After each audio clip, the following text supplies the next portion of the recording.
You don't need to be an accountant, but you must understand the language and basic maths of business finance. Core terms: revenue turnover, total income from sales before any costs.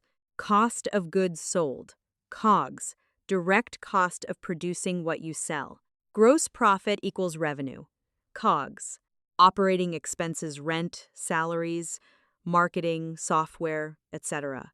Net profit equals gross profit, operating expenses, tax. Margin profit as a percent of revenue. Simple worked example. You sell a candle for 20 pounds. Wax plus jar plus label equals 6 pounds. Gross profit 14 pounds. 70% margin. Sold 200 candles.